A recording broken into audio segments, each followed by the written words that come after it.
Amém, irmãos? Espero que todos estejam bem, todos estejam em paz. Vamos estar orando pela palavra. Senhor, em nome de Jesus nós te agradecemos. Pedimos que o Senhor venha com o teu poder, edificando a tua igreja e ensinando a tua palavra. Em nome de Jesus, amém. Amém, irmãos? Vamos estar abrindo o nosso texto base, segundo o livro das Crônicas, capítulo 32. O versículo 1 diz assim: Depois dessas coisas e desta verdade, veio Senaqueribe, rei da Síria, e entrou em Judá, e acampou-se contra as cidades fortificadas, e intentou apoderar-se delas. Até aqui. Veja, irmãos, essa história é uma das histórias mais importantes do Antigo Testamento. E ela é narrada em 3 livros. Nós já estudamos a narrativa de Isaías, já estudamos a narrativa dos reis, e agora, para fechar, nós vamos estudar a narrativa do livro das Crônicas. Existem alguns pontos nessa narrativa que são iguais, os irmãos vão notar, mas tem muita coisa adicionando as outras 2 narrativas, coisas extremamente importantes. Qual é o quadro aqui? Ezequias ele fez uma reforma, ele restaurou o templo, restaurou o culto, comemorou a Páscoa, estava tudo bem, estava tudo em ordem. De repente chega uma ameaça. O que é importante? Veja, aqui Senaqueribe ainda não tomou as cidades. O que nós temos que entender? Naquela época não se viajava nem de avião, o deslocamento era lento. Então eles tiveram condição de antever aquilo que estava acontecendo. Veja, esse mesmo Senaqueribe, em 722, ele destruiu Samaria, levou o povo cativo e dizimou o reino do norte. Não somente isso, ele tomou terras, o Império Assírio ele vinha. O Império Assírio é hoje no país que a gente chama Iraque, aquela região. Então ele tomou terras no Iraque, tomou terras entre os rios Tigre e Eufrates, chegando até o Mar Negro, o Mar Vermelho. Aí ele vem, pega a Síria, pega Líbano, pega a Filístia, e ele invade Judá pelo sul, tentando cortar a ligação entre o Egito e Judá. O que nós temos que perceber aqui? O reino de Judá teve que perceber o que estava acontecendo. Houveram sinais, esse homem estava marchando, esse homem estava avançando. Não foi uma coisa repentina, você não conseguia colocar um exército de um dia para outro. A viagem aqui seria uma viagem de aproximadamente 1000 quilômetros, batalhas, guerras. Então o que nós percebemos aqui? O primeiro ensino é muito importante na vida. A gente está atento a sinais. Algumas situações acontecem por sinal. Na história humana, muitas tragédias que aconteceram deram sinais. Muitas guerras que aconteceram sinais. Então é muito importante para o crente prestar atenção à sua volta. Deus normalmente nos mostra o que vai acontecer através das circunstâncias do dia a dia. Esteja atento, dependa de Deus e não seja simples. Preste atenção nos sinais. Eu tenho um ditado que eu costumo conversar com a minha esposa: se algo pode dar errado, é ali mesmo que vai dar. Amém? Vamos seguir na nossa leitura, versículo 2. Vendo, pois, Ezequias que Senaqueribe vinha e que estava resolvido contra Jerusalém, teve conselho com os seus príncipes e com seus homens valentes, para que se tapassem as fontes das águas que havia fora da cidade. E eles o ajudaram. Olha que interessante. A suspeita foi confirmada. Num determinado momento, Ezequias percebe, chegou e está vindo para destruir com tudo. Aqui a gente percebe o primeiro traço do rei Ezequias. O quê? Ele foi humilde, ele buscou conselho, ele reuniu a liderança militar, ele reuniu a liderança administrativa. E aí o que acontece? Nós temos que entender o seguinte: esse exército é um exército numeroso, aproximadamente pelo menos 500.000 de homens. Exércitos precisam de víveres, de suprimento. O suprimento mais importante, que não dá para carregar muita coisa, é água.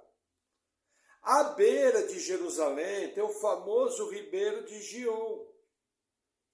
Esse ribeiro sustenta toda a cidade. Então o que eles entenderam? Veja, por que nós vamos deixar tanta água disponível para sustentar o exército inimigo? Não somente isso. Bastava eles envenenarem a água da cidade ou até desviarem o ribeiro, que a cidade se entregaria em pouco tempo. Então a ideia deles foi uma ideia extremamente prudente. Dentro daquilo que eles podiam fazer, eles partiram para uma atitude prática. Vamos mexer nas fontes de águas. E aí vamos ver o que a narrativa nos explica. Versículo 4. Assim, muito povo se ajuntou e tapou todas as fontes, como também o ribeiro que se estendia pelo meio da terra, dizendo: por que viriam os reis da Síria e achariam tantas águas? Olha que interessante.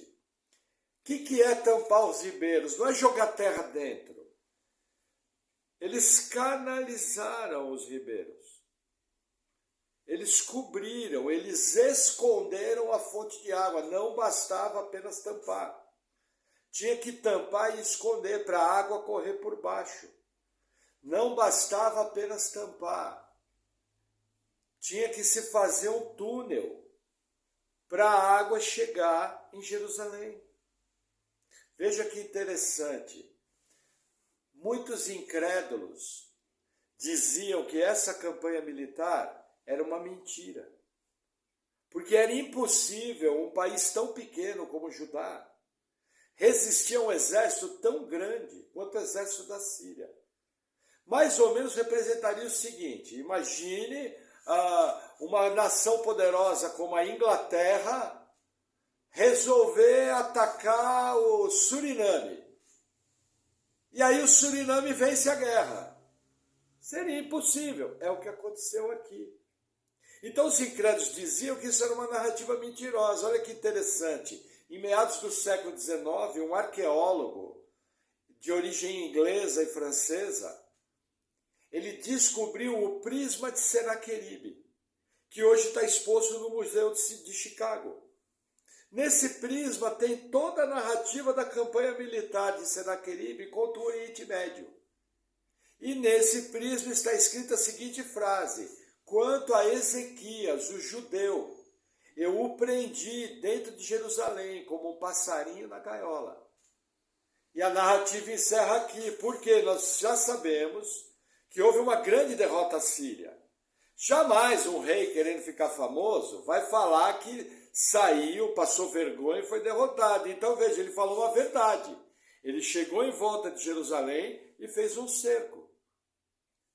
Isso é a primeira coisa que quebra a narrativa dos incrédulos. Então houve esse livramento. Agora, daí eles começaram a questionar o túnel. Como que um povo conseguiria fazer um túnel? E olha que interessante, na Jerusalém antiga, os antigos moradores da cidade, antes de Davi conquistá-la, os jebuseus, tinham um túnel na parte antiga. O que aconteceu? Os engenheiros hebreus, pegaram parte desse túnel, se dividiram em duas equipes. Uma saiu da parte do ribeiro e outra saiu da parte de dentro da cidade. E há 3.000 anos atrás, eles cavaram por baixo da terra e conseguiram se encontrar num ponto em comum. Sem GPS. Imagina a capacidade desses engenheiros. E olha que interessante, como é muito importante registrar determinadas coisas.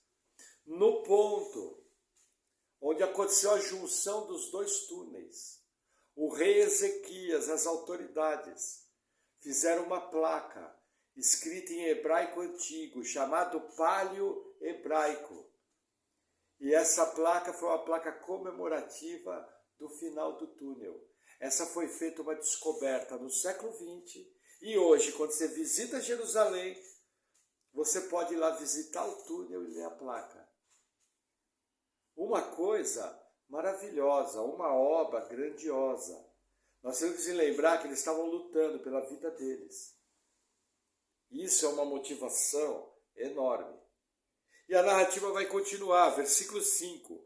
E ele se animou, e edificou todo o muro quebrado até as torres, e levantou o outro muro por fora, e fortificou a Milo, na cidade de Davi, e fez armas e escudos em abundância. Olha que interessante, ele retifica todo o muro, ele edificou a Milo. Milo o que é? Era a região do muro de arrimo de Jerusalém, era a base do muro, ele edifica toda.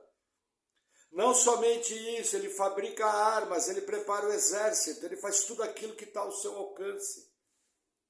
Ezequias era um homem de estratégias, e suas estratégias eram abençoadas por Deus. E o versículo 6 continua a narrativa.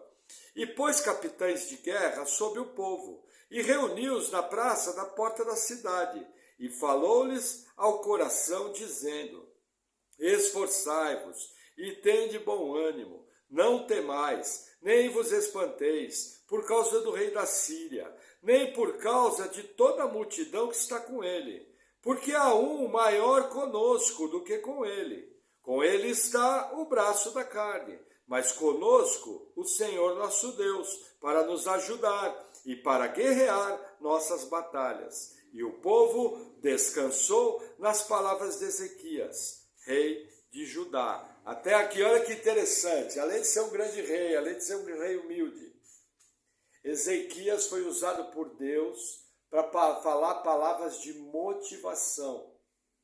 Essas palavras de motivação não foram palavras vazias, foram palavras teológicas.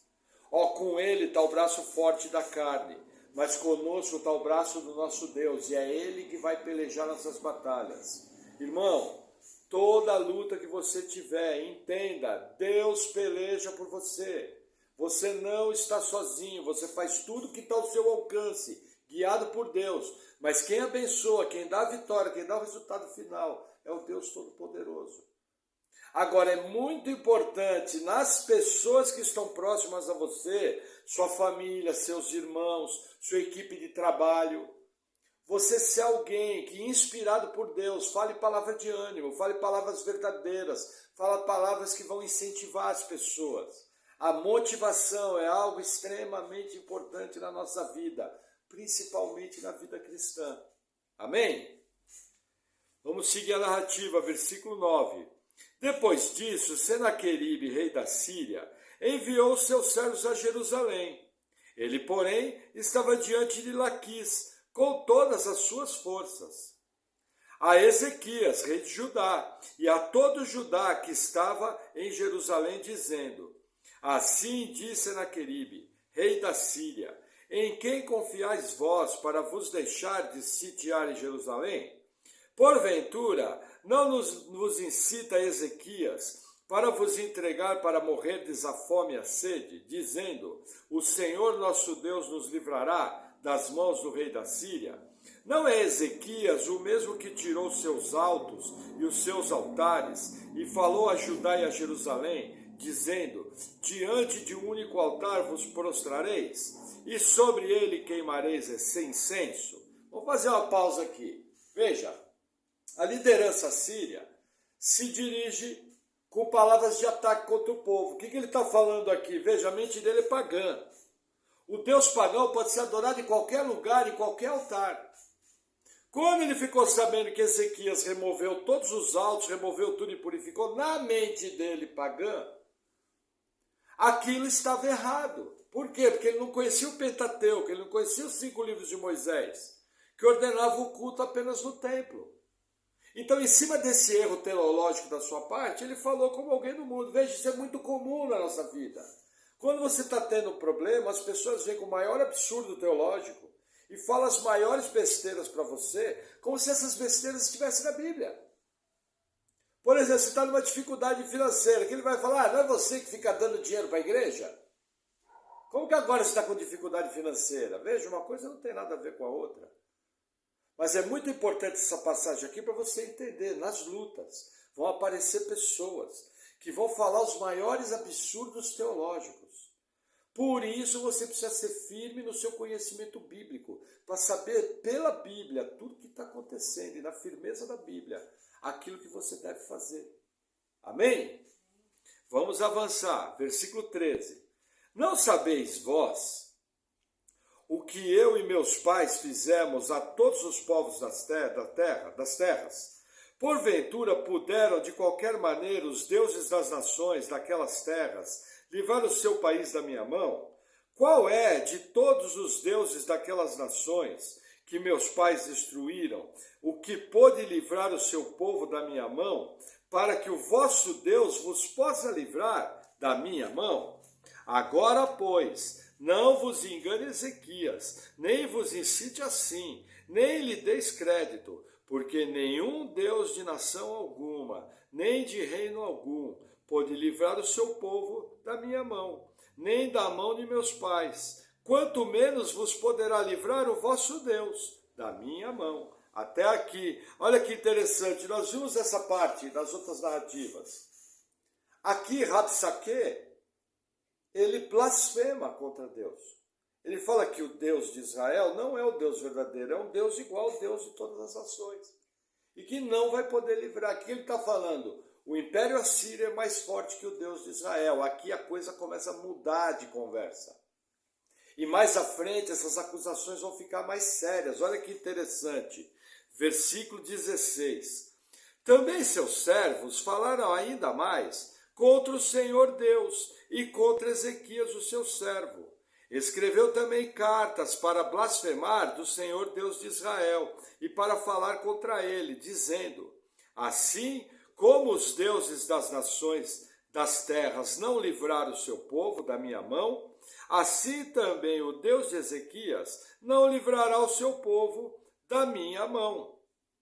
E clamaram em alta voz, em judaico, contra o povo de Jerusalém, que estava em cima do muro, para os atemorizar e os perturbar, para que tomassem a cidade. E falaram do Deus de Jerusalém, como dos deuses dos povos da terra, obra das mãos dos homens. Até aqui, veja, aqui acontece algo muito sério. Eles não só falam, eles registram a fala. Não é apenas um homem falando, é toda a liderança presente em Jerusalém que está falando, generalizada, ofensa generalizada. O que eu aprendo aqui? Irmãos, entenda. Quando você tem um pensamento errado, aquilo pode ter um princípio pecaminoso? Sim. Mas enquanto é um pensamento, é entre você e Deus. Deus pode derramar graça, Deus pode corrigir os seus pensamentos, você pode orar em pensamento a Deus, está tudo bem. Agora, quando você toma uma atitude, quando você verbaliza, quando você registra aquilo, muda completamente, porque aquilo se torna público. E o Deus de Israel vai se levantar do seu trono e vai defender a sua santidade. Esse aqui, para mim, na minha análise dos 3 textos, isso daqui foi o que derrotou o Império Assírio. Isso aqui foi o último prego no caixão dos assírios. Por isso, foi a gota d'água, transbordou. Lógico, nós sabemos a soberania divina, nós sabemos que Deus não tinha decretado que Jerusalém ia cair, tudo isso é importante, mas nós temos que analisar a história nos seus vários aspectos. Eu estou analisando aqui pelo ponto de vista apenas do Império Assírio. Isso aqui foi o prego no caixão. Foi o auge da arrogância. Jamais poderiam ter falado isso do Deus de Israel. Amém? E olha o versículo 20 o que diz. Muito legal esse versículo. Porém o rei Ezequias e o profeta Isaías, filho de Amós, oraram contra isso e clamaram ao céu. Até aqui, olha que interessante, irmãos. Reis não são autoridades espirituais. Reis são autoridades administrativas. Olha a característica desse rei. Quando o problema veio, ele foi buscar a palavra de Deus, não apenas a palavra de Deus, ele foi buscar a oração do servo de Deus. Irmãos, quando você tem uma nação onde a oração ao Deus vivo, a fé em Jesus Cristo tem portas abertas, aquela nação vai receber bênçãos por causa disso. Quando você tem uma nação onde verdades e princípios e práticas anticristo, religiões condenadas por Deus, como a feitiçaria, a idolatria, o paganismo, com certeza aquilo vai trazer uma consequência negativa. A Bíblia nos ensina, bendita é a nação cujo Deus é o Senhor. Uma das manifestações desse versículo, o que é? Um povo que ora. Nós temos exemplos na história, por exemplo, da Inglaterra, na história dos Estados Unidos, onde o povo de Deus teve acesso a estar em oração, junto com os governantes, e o povo foi abençoado por causa disso. Ezequias não é apenas um rei humilde, não é apenas um rei trabalhador, não é apenas um rei que seguia as estratégias de Deus. Ele é um rei que buscou o profeta do Senhor e juntamente com ele e o profeta Isaías, oraram a Deus e clamaram a Deus. Isso é um ensino para a nossa vida. Chegou o problema, você precisa buscar a palavra do Senhor, o conselho do Senhor. Isso é em toda a sua vida. Amém? Versículo 21. Então, o Senhor enviou um anjo que destruiu a todos os homens valentes e os líderes e os capitães do arraial do rei da Síria, e envergonhado voltou à sua terra, e entrando na casa do seu Deus, alguns dos seus próprios filhos o mataram ali à espada. Assim livrou o Senhor a Ezequias e aos moradores de Jerusalém da mão de Senaqueribe, rei da Síria, e da mão de todos e de todos os lados os guiou. Até aqui, olha que interessante, aqui é a confirmação das estratégias. A Bíblia fala, Deus os guiou. Mas não apenas Deus guiou no sentido prático. Deus fez muito mais do que isso, ele mandou um anjo. E numa noite, 185 mil homens foram mortos. Quando amanheceu, só tinha cadáveres. A impressão que dá, veja, existem registros na história que querem ligar essa morte a uma praga de ratos, a uma peste bubônica. Pode ser, a gente não pode descartar o registro histórico.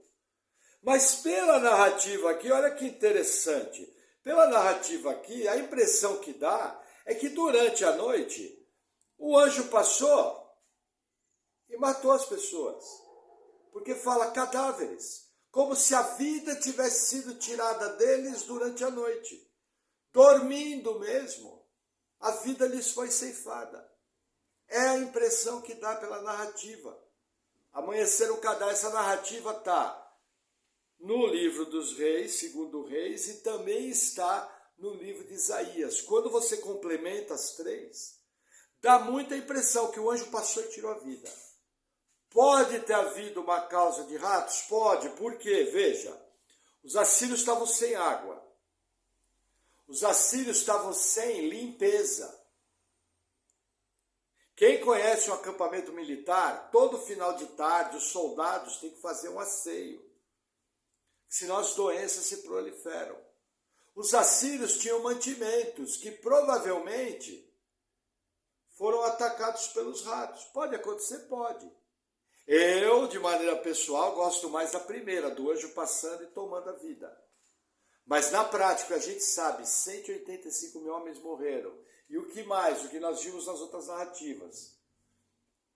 Senaqueribe voltou para sua terra e quando ele estava adorando no templo do deus Nisroque, seus filhos, Adrameleque e Sarezer, o mataram à espada e fugiram para a região da Turquia, do Monte Araraque. E o seu outro filho, acho que é Azaredon, ou Radon, começou a governar no seu lugar. E aqui acaba a história de um dos reis guerreiros mais conhecidos da antiguidade. Por quem que ele foi morto? Pelo Deus de Israel. Por quem que ele foi derrotado? Pelo Deus de Israel, o Senhor dos exércitos. Amém? Vamos continuar a leitura, versículo 24. Naqueles dias, Ezequias adoeceu mortalmente e orou ao Senhor, o qual lhe falou e lhe deu um sinal. Gente, a narrativa aqui é da doença de Ezequias. Vou relembrar os irmãos, que aquela é super curta em Crônicas. O que aconteceu? O profeta Isaías procura Ezequias. Ezequias tinha amanhecido mortalmente ferido, com uma doença. E Isaías fala o seguinte: acerta a tua casa que você vai morrer. Ezequias vira para a parede, chora ao Senhor, ora ao Senhor. E antes mesmo que Isaías saia do palácio, Deus dá uma palavra: volta lá e fala que eu vou adicionar 15 anos. E Isaías fala o seguinte: você escolhe, para provar que Deus vai fazer isso, e que no terceiro dia você vai subir ao templo, porque isso quer dizer uma cura muito rápida, miraculosa. Ou a sombra do relógio do seu pai Acaz vai adiantar 10 graus, ou vai descer 10 graus. O que Ezequias pede? Pede para ela recuar 10 graus. Duas hipóteses: ou foi um fenômeno óptico, ou Deus fez com que todo o universo recuasse 10 graus. Não sabemos o que foi, mas sabemos que Ezequias foi curado de uma doença mortal.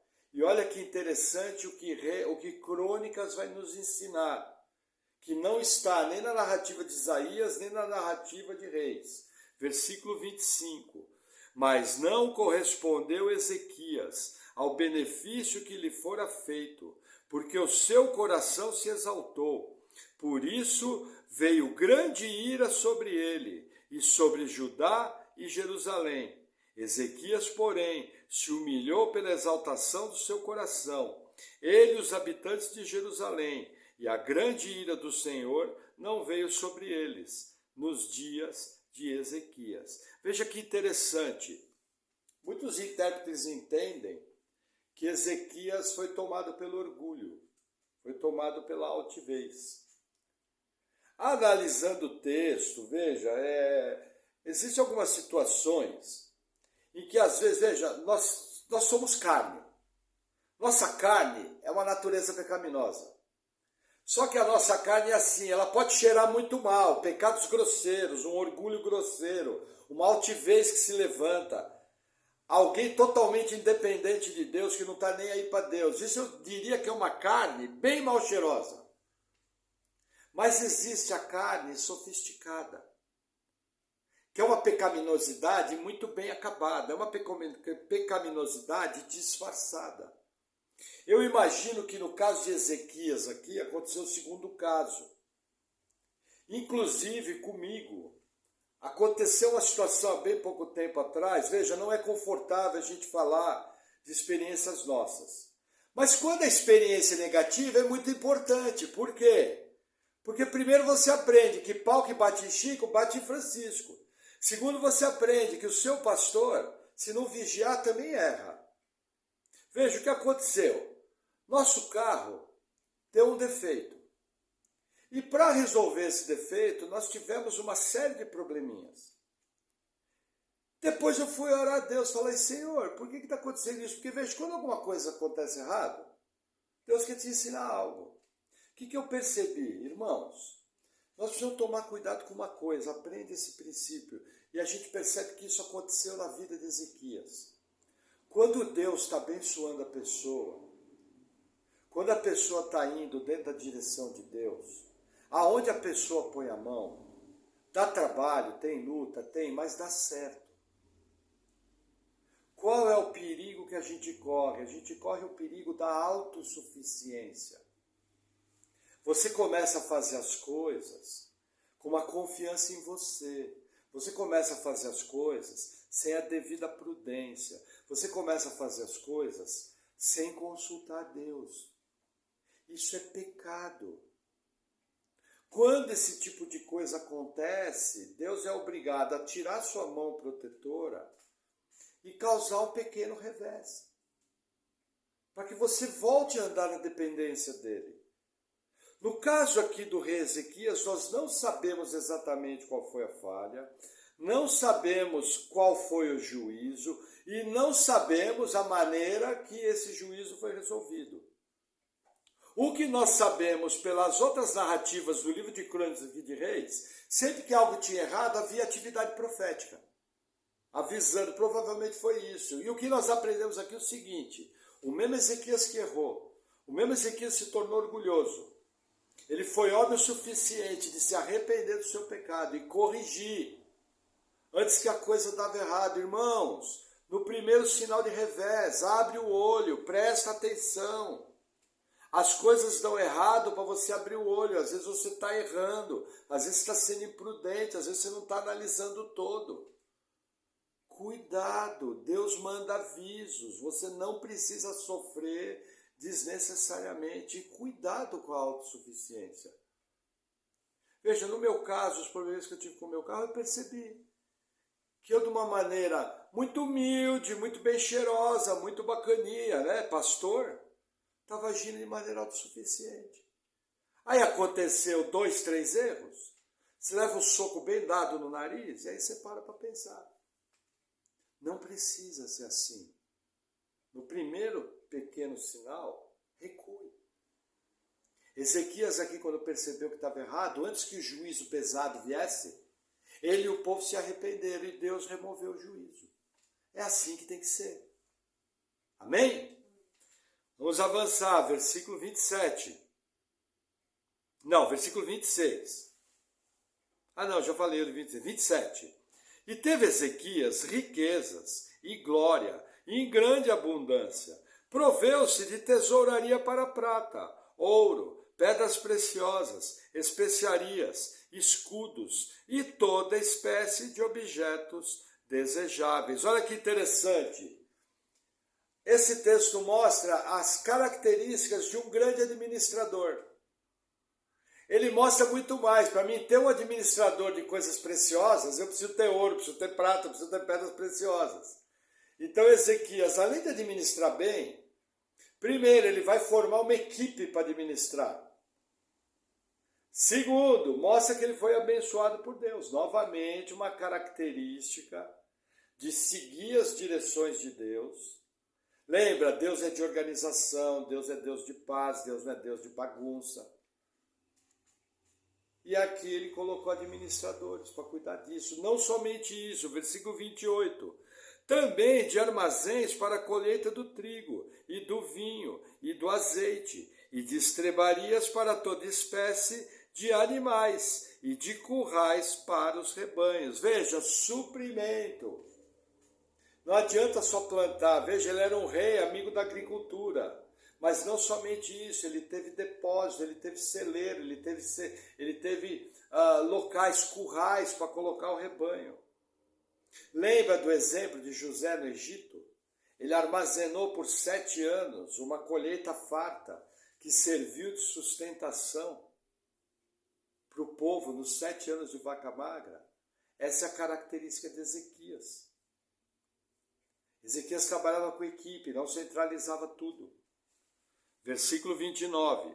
Edificou também cidades, e possuiu ovelhas e vacas em abundância, porque Deus lhe tinha dado muitíssimas possessões. Veja, as cidades cresceram, os rebanhos cresceram, vieram da onde? De Deus. A Bíblia é clara, foi Deus que abençoou. Agora, olha o versículo 30 que vai nos ensinar. Também o mesmo Ezequias tampou o manancial superior das águas de Gion e as fez correr por baixo para o ocidente da cidade de Davi, porque Ezequias prosperou em todas as suas obras. Olha a obra do túnel aqui. Olha o ribeiro que foi desviado. É o ribeiro de Gion. Está mostrado, está comprovado aqui. Agora, o versículo 31. Nos faz um aviso. Contudo, no tocante aos embaixadores dos principais de Babilônia, que foram enviados a ele, a perguntarem acerca do prodígio que se fez naquela terra, Deus o desamparou para prová-lo, para saber tudo o que havia no seu coração. Olha que interessante. Primeiro, para o homem se dar mal, basta Deus remover sua mão. Segundo, Ezequias foi curado. E aí ele recebe uma visita de espias da Babilônia. Por quê? Porque a vitória que aconteceu contra o exército de Senaqueribe tornou Judá famoso, tornou o nome de Deus famoso. Não somente isso, A cura do rei Ezequias tornou Deus mais ainda famoso. Só que o que acontece, lembra da autossuficiência, lembra do orgulho? O que Ezequias faz? Ezequias mostra tudo que está dentro do palácio. O que aconteceu? O profeta Isaías, guiado por Deus, vai em direção a Ezequias e pergunta: quem são esses homens? Aí Ezequias fala: não, são do reino distante, Babilônia. E o que você mostrou para eles? Ah, mostrei tudo. Aí Isaías fala: olha, vai chegar dias em que os teus descendentes e tudo que está aqui vai ser levado para a Babilônia. Só que Ezequias, ao receber essa palavra, olha o lado bom dela. Que nos dias dele não aconteceria isso, que ele teria um reinado de paz. Mas veja, o que eu aprendo aqui? Irmãos, existem círculos de intimidade. Você jamais pode estar abrindo sua vida íntima para pessoas que não devem, para pessoas indevidas.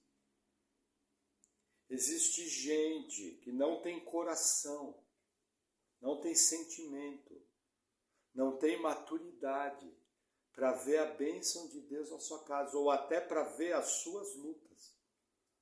Porque às vezes você não vai mostrar bênção, você vai mostrar escassez. O que eu estou querendo te ensinar? A sua vida, da sua conta, da sua esposa, da sua família. E de pessoas muito próximas suas. Como, por exemplo, o seu pastor, que é uma pessoa de confiança. Fora disso, tem que ter muito cuidado. Você não pode abrir sua vida para qualquer um. Tem gente que é boca do diabo. Tem gente que vai ser usado pelo diabo. Para trabalhar contra você, para falar o que não deve, para desanimar, para difamar você.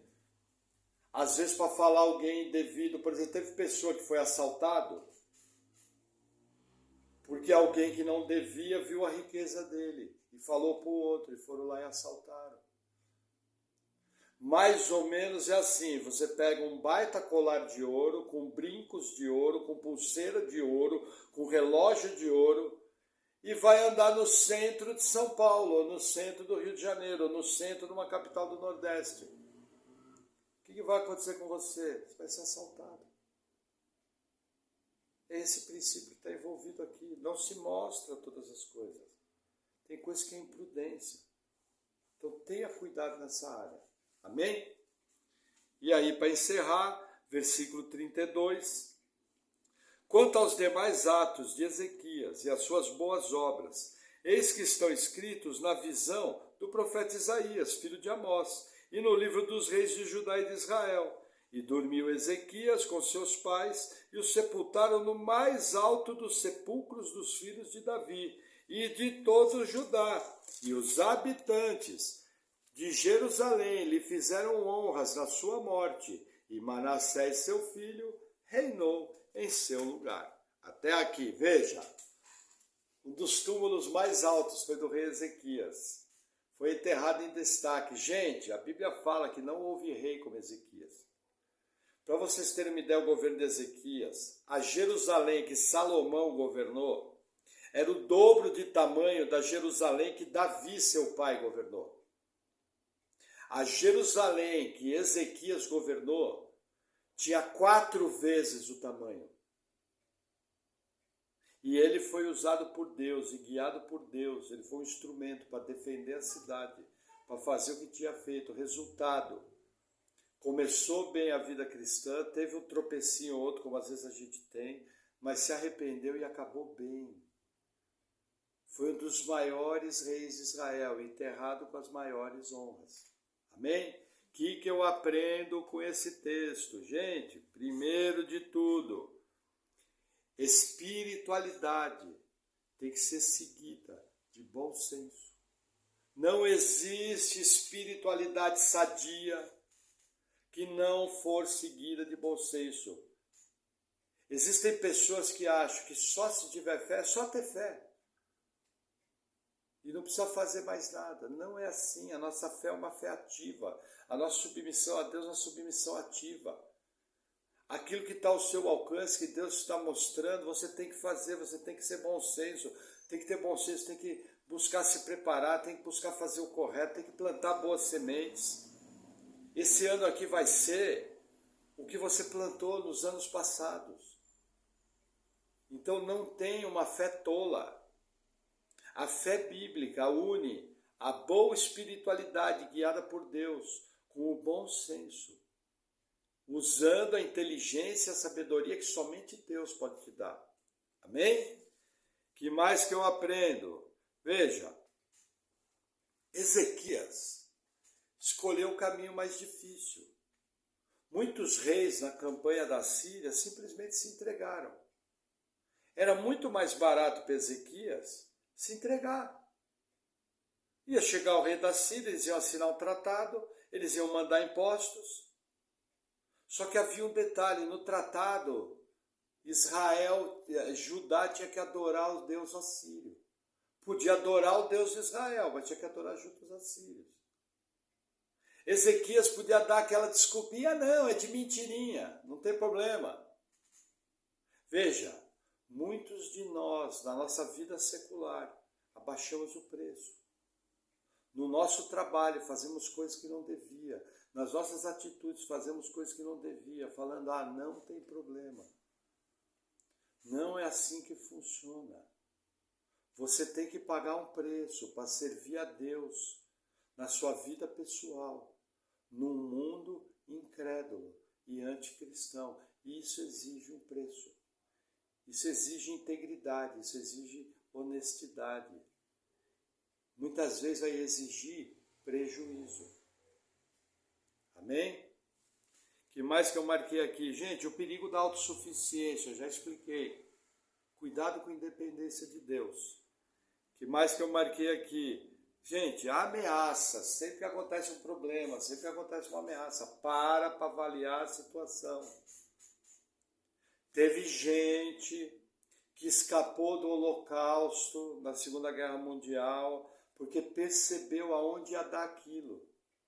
E não somente fugiu da Alemanha, mas fugiu da Europa. Sumiu do mapa.